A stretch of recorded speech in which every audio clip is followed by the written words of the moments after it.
जवानी के उड़े दहो मनवा से मनवा पे जुड़े दहो छिका जवानी के उड़े दहो मनवा से मनवा पे जुड़े दहो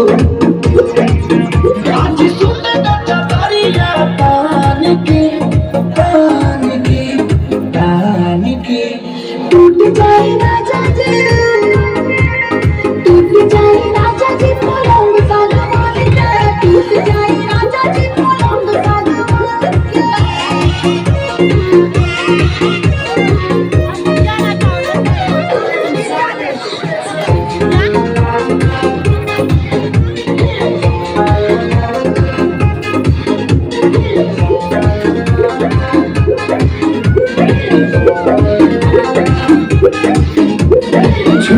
बदौनी की देखो न कटौनी की चादर बिछा दे पलंग जीवन बिछा